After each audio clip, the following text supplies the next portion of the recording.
man, it is going to be ugly. They're about to find out what happens to ratings when they lose the golden ticket. Or bet for her to win MVP died. Yeah, being out. The mad thing is being out for 2 weeks basically means you can't win MVP in the WNBA. Like that is one of the shocking ones. I'm just going to say I feel terrible for those fans that spent so much money, either home or away, to go see Caitlin Clark, because for those fans, this freaking sucks. And like, I genuinely think like we could be looking at not half full. Like, it's not going to be half full. We could be looking at 6, 7, 8,000 spare seats. Like, I wonder what price tickets are now. Indiana Fever ticket prices to games over the next 2 weeks have dropped 42%, an average ticket price of $137, all the way down to $80.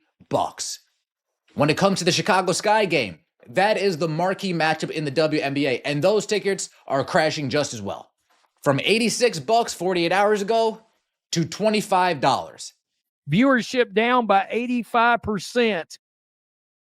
See you guys in 2 weeks. Well, the WNBA viewership will be down for 2 weeks. Man, it is going to be ugly. If things just go as they were, I'm looking at $875 million. Brewers said to NBC News about Clark's potential monetary value for this season, for the 2025 season. Quote, and I could easily see that eclipsing $1 billion.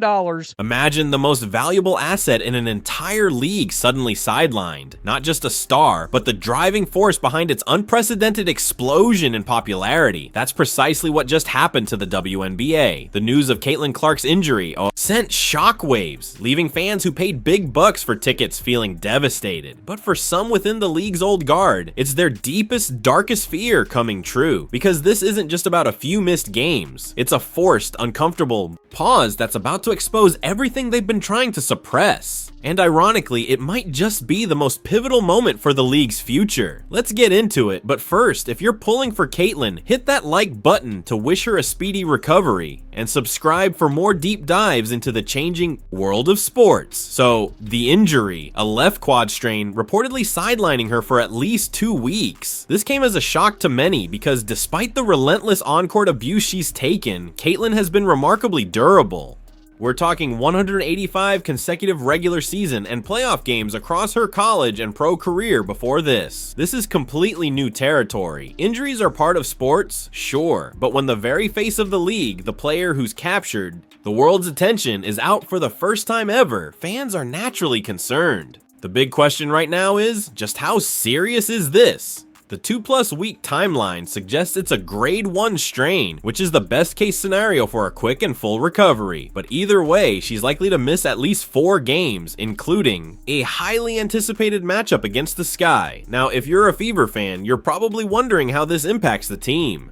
And here's where a surprising dose of optimism comes in. This stretch of games against the Sun, Mystics, and Sky is still winnable for Indiana. In fact, it looks like the Fever are making a smart, calculated decision here. They're choosing to protect her now, early in the season, while the risk is manageable, instead of pushing her through and making things worse during a relatively low-stakes stretch. They did the same thing with Sophie Cunningham, resting her for long-term health, even when she was literally dancing on the sidelines ready to play. The season is long, and for a superstar, long-term health always trumps short-term optics. Given this big-picture thinking, I wouldn't be surprised if they rest her for at least 3 weeks, maybe even longer than the initial 4 games. Of course, this pause will undoubtedly impact her MVP chances. Many had predicted Caitlin would be among the favorites, but being out for 4 to 6 games will seriously hurt her shot. Yet, if you followed Caitlin for any length of time, you know she's said many times that she only cares about winning. So, while this is disappointing for fans who wanted to see her collect hardware, it's a sacrifice she'll feel comfortable making in order to play at full health when it matters most, the playoffs. And here's the first silver lining for Caitlin: herself. This doesn't appear to be a serious long-term injury, nowhere near the level of an ACL. She can come back and still be the explosive playmaker, the three-point shooter, the dynamic force we know. And while we're being told this isn't the same injury that hampered her during training camp, it's entirely possible that Caitlyn, being the ultimate competitor, was playing through some quad pain. If she was putting up solid performances on a compromised leg, just imagine her at full health. This injury is a speed bump, not a doomsday scenario. In fact, she's already out there shooting threes in practice. She's likely going to come back even better, more explosive, and fully ready. But to truly understand the second, much larger silver lining, we have to look at the broader impact of her injury and why the WNBA finds itself in panic mode. Let's be honest, the league is about to get its first real taste of life without Caitlyn Clark, and it's not going to be pretty. Let's start with the immediate fallout. She's almost certainly going to miss the June 7th game against the Sky. If you remember, that game was moved from a smaller arena to the 20,000 seat United Center, literally twice the size, just to accommodate the demand for Fever games. But let's be honest, that move wasn't about the Indiana Fever. It was about Caitlyn Clark. And now, with her out of the lineup, the question isn't if fans will show up, but how many will show up. Within hours of the news, fans were already liquidating their tickets. The Indiana Fever's average ticket prices for games over the next 2 weeks plummeted by 42%, dropping from $130 all the way down to $80. And for that marquee Chicago Sky game, tickets crashed from $86 just 48 hours ago to a jaw-dropping $25. We could be looking at thousands of empty seats, but the real canary in the coal mine is TV viewership. The first Fever Sky game pulled in 2.7 million viewers, an absolute monster number for the WNBA. Fever Sky matchups have consistently been some of the most watched games in the entire league. Without Caitlyn, those numbers could plummet, with some fans predicting viewership down by as much as 85%. It's not uncommon for WNBA games that don't feature Caitlyn to draw a third of the viewership or even less. And this is where the league, some of whose leadership and veteran players have acted pretty arrogantly, like they're the sole reason for all the growth, are about to get a cold, hard reality check. Fans are going to vote with their wallets, their eyeballs, and their remotes. And if you don't believe that, just look at what was announced right before the injury news broke.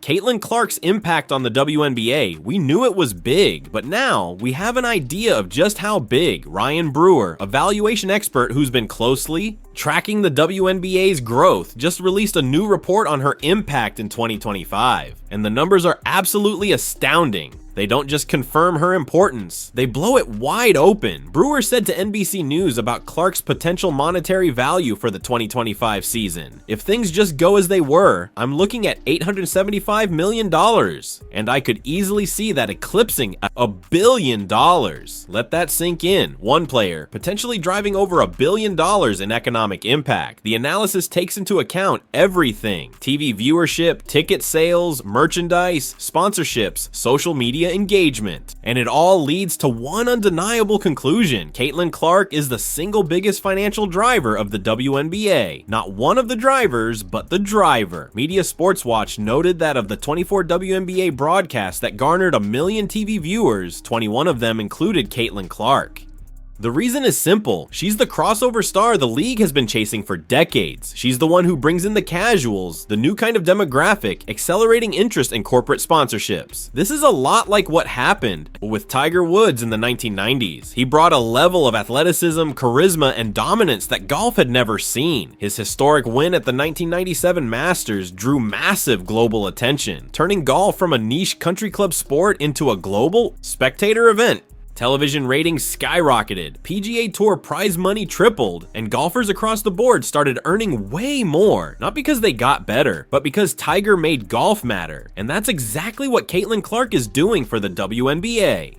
Just look at the revenue from her exhibition game against Brazil, an average reported ticket price of $650. For 15,000 people, that's almost $9.75 million for a single WNBA preseason game. And the impact on the Fever organization itself is insane. Sportico reported last year that the Fever franchise was worth $90 million. Brewer now believes it's worth $340 million. She quadrupled the entire value of a professional sports franchise in less than a year.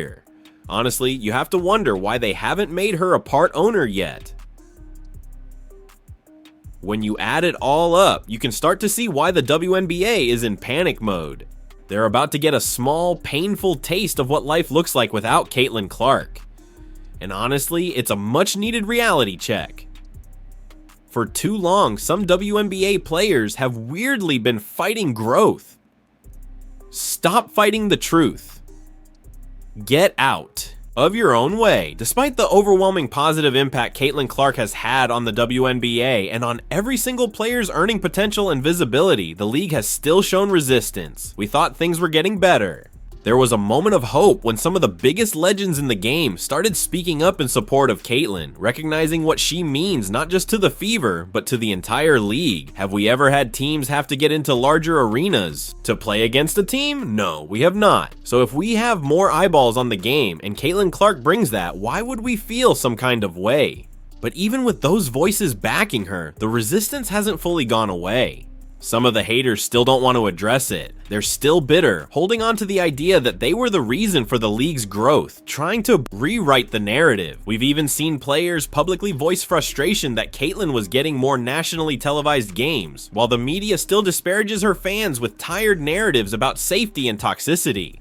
It still feels like some players and media voices would rather fail without her than succeed with her. There are literally players in the league that would rather burn down the league than have it succeed with Caitlin Clark, but now they're about to find out the hard truth.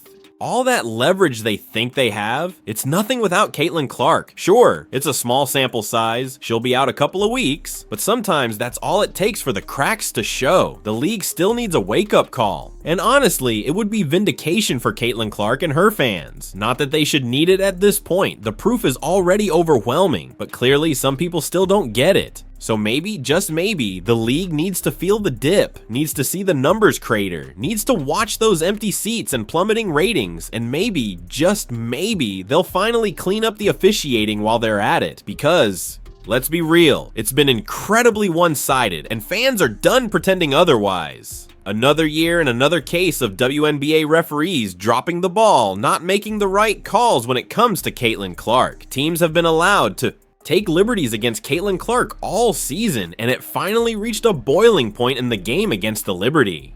The physicality, the no calls, the blatant disregard for protecting the league's biggest star, it all came to a head. The lopsided officiating was absolutely insane. It got to the point where Stephanie White, the head coach of the Fever, had to publicly call out the officiating, stating that it's pretty egregious what's been happening to us the last few games, and that the disrespect right now for our team has been pretty unbelievable. When a coach is forced to speak out like that, you know it's gone too far. And bringing this back to the bigger picture, if it continues to go too far, it doesn't just hurt Caitlin, it puts the entire league at risk. The amount of contact that is allowed without a foul call, and the amount of physicality that Caitlin Clark has to battle through, being double teamed and triple teamed, needs to be assessed. Caitlin Clark is the league's star player, whether you like it or not. A serious injury would crush all the progress the WNBA has made, all the momentum, all the new fans, all the sponsorships, everything the players say they want. She's already injured, and how devastating is any injury that actually takes her out of a regular season game? How much money in loss is that for the league? And that brings us back to where we are right now. We know exactly how much Caitlin Clark is worth, and now she's out. We're about to find out just how real her impact is. And maybe, just maybe, it'll finally be enough to make the refs, the WNBA leadership, and even some of the players wake up. Because without Caitlin Clark, this league drops right back out of the mainstream. The buzz disappears. The money slows down. The momentum stalls. This might be the wake-up call they didn't want, but absolutely needed. This isn't just about lost games. It's a forced mirror held up to the WNBA. A challenging, uncomfortable moment that will inevitably forge a stronger, more self-aware league. Because when the golden ticket is temporarily out of play, everyone is forced to confront what truly drives the game. And that, in the long run, is the greatest victory of all. What do you think this pause means for the WNBA? Share your thoughts below, and if you found this deep dive insightful, hit that like button and subscribe for more uncensored sports analysis.